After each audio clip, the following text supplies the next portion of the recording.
ಎಲ್ರಿಗೂ ನಮಸ್ಕಾರ. ಇವತ್ತು ವ್ಲಾಗ್ ಏನಂದ್ರೆ ನೈಟ್ ಶಿಫ್ಟಲ್ಲಿ ಇದ್ದೀನಿ. ಇವಾಗ 12 ಗಂಟೆ ಹಂಗೆ ಟೈಮ್ ಆಗ್ತಾಯಿದೆ. ಇವಾಗ ದೇವ್ಗಳು ಓಡಾಡೋ ಟೈಮಲ್ಲಿ ಊಟ ಮಾಡ್ತಾ ಇದ್ದೀನಿ.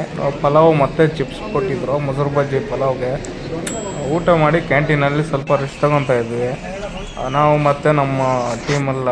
ಊಟ ಮಾಡಿದ್ದಾದಮೇಲೆ ನಾನು ಕಂಪ್ನಿಗೆ ಹೋದೆ, ಶಾಪ್ ಫ್ಲೋರ್ ಆಗಿ. ಮತ್ತು ಎಕ್ಸಿಟ್ ಟೈಮ್ ಆಯಿತು.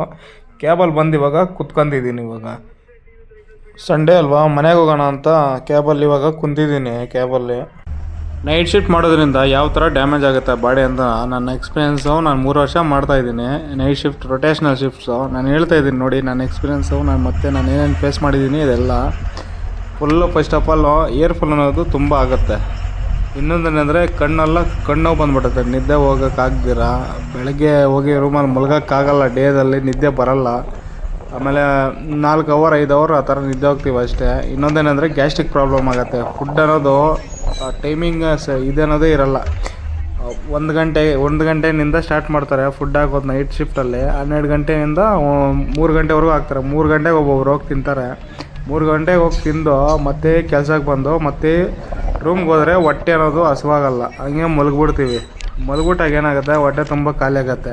ಮತ್ತು ನಿದ್ದೆ ಅನ್ನೋದು ಬರಲ್ಲ, ನಿದ್ದೆ ಕೆಟ್ಬಿಡುತ್ತೆ. ಯಾರಾದರೂ ಫೋನ್ ನೈಟ್ ಶಿಫ್ಟಲ್ಲಿ ರೂಮ್ಗೆ ಹೋಗಿ ಮಲ್ಕೊಂಡಿರ್ಬೇಕಾದ್ರೆ ಸೆಂಟ್ರಲ್ಲಿ ಯಾರಾದರೂ ಕಾಲ್ ಏನಾದರೂ ಮಾಡಿಬಿಟ್ರೆ ನಿದ್ದೆ ಅನ್ನೋದು ಕಟ್ಟಾಗುತ್ತೆ. ಅವಾಗ ನಿದ್ದೆ ಹೋಗೋಕ್ಕಾಗಲ್ಲ. ಇನ್ನೊಂದು ಡೇದಲ್ಲಿ ನಿದ್ದೆ ಸೌಂಡು ಅದು ಇದು ಅಂತ ಇರತ್ತಲ್ವ, ಆದರೆ ಅದೊಂದು ರೀಸನ್ ಆಗುತ್ತೆ. ಮತ್ತು ಇನ್ನೇನು ಇದು ಗ್ಯಾಸ್ಟ್ರಿಕ್ಕು ಕನ್ಫರ್ಮು.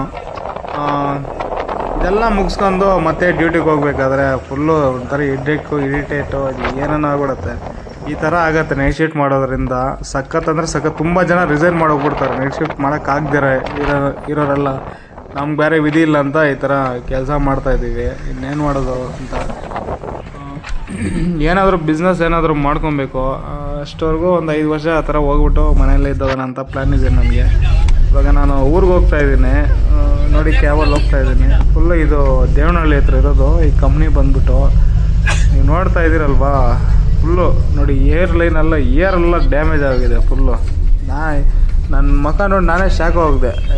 ಈ ರೇಂಜ್ಗೆ ಏರ್ಫಾಲ್ ಆಗಿದೆಯಾ ಅಂತ. ನನಗೆ ಅಷ್ಟೊಂದು ಏರ್ ಹೋಗ್ಬಿಟ್ಟಿದೆ. ನನಗಂತಲೇ ಅಲ್ಲ, ಎಲ್ರಿಗೂ ಇದೇ ಥರನೇ ಏರಿರೋದು.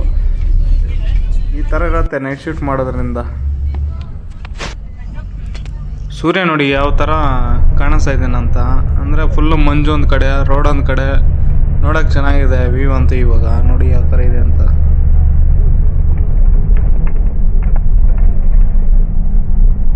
ನಾನಿವಾಗ ಕೋಲಾರಲ್ಲಿದ್ದೀನಿ.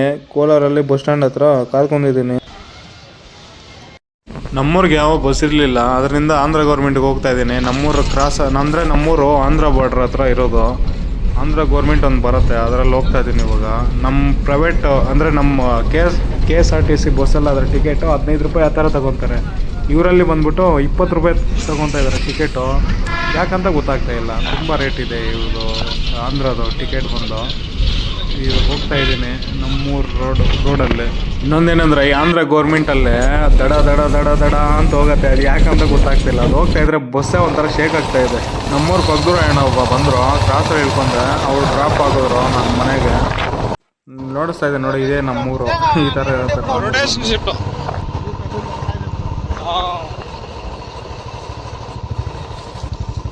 ನಿದ್ರೆ ಅವನ ಹೋಗೋಣ ಪನ್ಗಿಲಿಸ ಕೆಂಡ್ಲ ಅಂತ ಊರಿಡಿಸ್ತಾ ಇದ್ದೆ.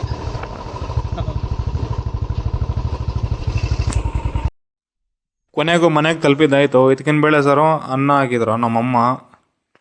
ಇಷ್ಟಾದರೂ ಮನೆ ಊಟನೇ. ನಿಮ್ಗೇನಾದರೂ ವಿಡಿಯೋ ಇಷ್ಟ ಆಗಿದ್ರೆ ಲೈಕ್ ಮಾಡಿ, ಶೇರ್ ಮಾಡಿ, ಸಬ್ಸ್ಕ್ರೈಬ್ ಮಾಡಿ.